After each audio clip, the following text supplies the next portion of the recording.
Everybody, welcome back to my channel. और आज की इस वीडियो में हम डिस्कस करेंगे पार्लियामेंट के बारे में। अब पार्लियामेंट को समझने से पहले हमको फॉर्म्स ऑफ गवर्नमेंट को समझना होगा। फॉर्म्स ऑफ गवर्नमेंट में सबसे पहले हम समझेंगे प्रेसिडेंशियल फॉर्म ऑफ गवर्नमेंट को।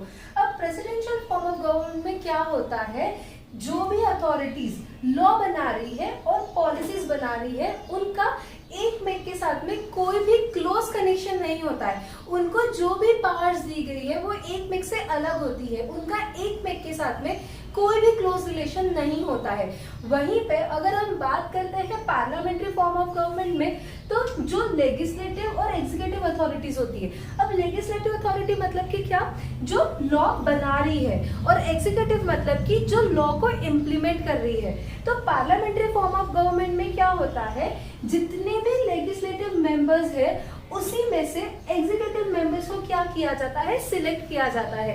इसीलिए पार्लियामेंट्री फॉर्म ऑफ गवर्नमेंट में क्या होता है, लेजिस्लेटिव और एग्जीक्यूटिव के बीच का जो रिलेशन है उसको क्लोज रिलेशन बोला जाता है। ठीक है, अगर पार्लियामेंट्री फॉर्म ऑफ गवर्नमेंट के एग्जाम्पल की हम बात करें तो India is the best example. आपने बहुत बार सुना होगा कि India is a democracy country. Democracy मतलब कि एक ऐसी कंट्री जिसका लीडर कौन सिलेक्ट करता है, पब्लिक सिलेक्ट करती है। ठीक है, तो India is a democracy country which follows the parliamentary form of government. और अगर प्रेसिडेंशियल फॉर्म ऑफ गवर्नमेंट की हम बात करते हैं तो USA is the best example.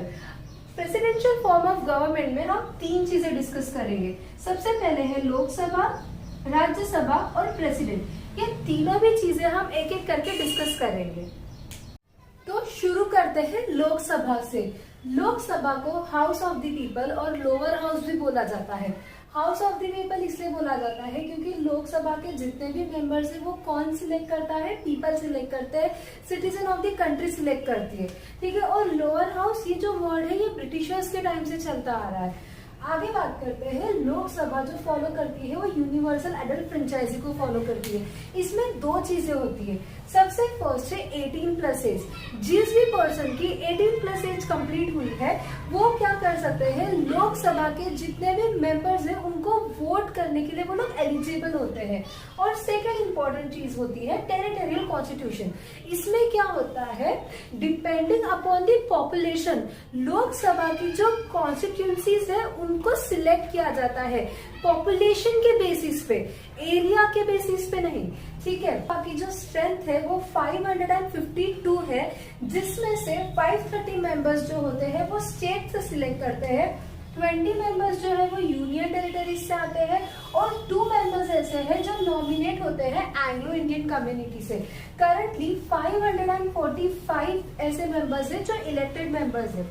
सभा का मेंबर बनने के लिए आपको ये 3 क्वालिफिकेशंस को कंप्लीट करना जरूरी है। सबसे पहला है सिटीजन ऑफ इंडिया। ऑब्वियसली जो भी पर्सन लोकसभा का मेंबर है उसके पास में सिटीजनशिप होना चाहिए। अगर उनके पास में सिटीजनशिप नहीं है इंडिया का तो वो लोकसभा के मेंबर नहीं बन सकते। 25 इयर्स जो है उस पर्सन की एज कंप्लीट होनी चाहिए। और थर्ड है कि उस पर्सन ने जो ऑफिस है वो प्रॉफिट मोटिव के लिए नहीं होल्ड करना चाहिए।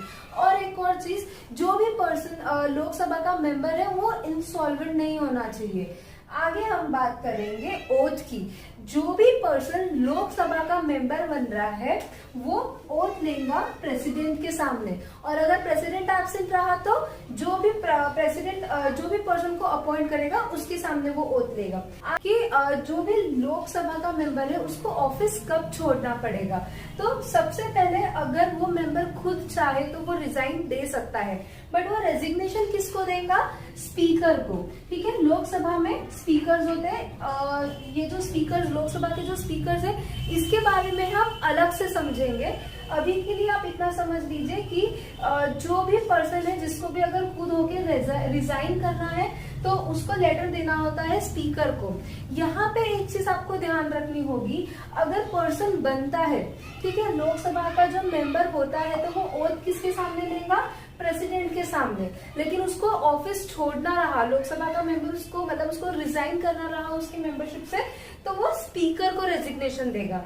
सेकेंड चीज है 60 डेज एब्सेंट। अगर वो कंटिन्यूसली 60 डेज तक एब्सेंट रहता है उसकी मीटिंग्स में या जब भी कोई डेट्स रहती है तो भी उसको जो अपना ऑफिस है उनको छोड़ना पड़ेगा।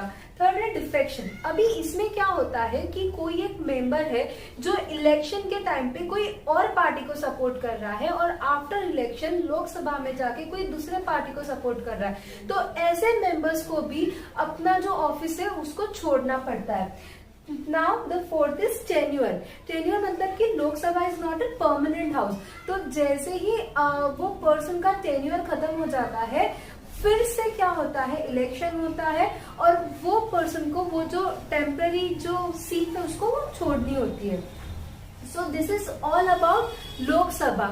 In the coming videos, we will discuss about the Rajya Sabha President. If you have any query regarding Lok Sabha, please let me know in the comment box or you can mail me on my mail ID which is given under the description box. अभी के लिए इतना ही. See you in the next lecture. Goodbye.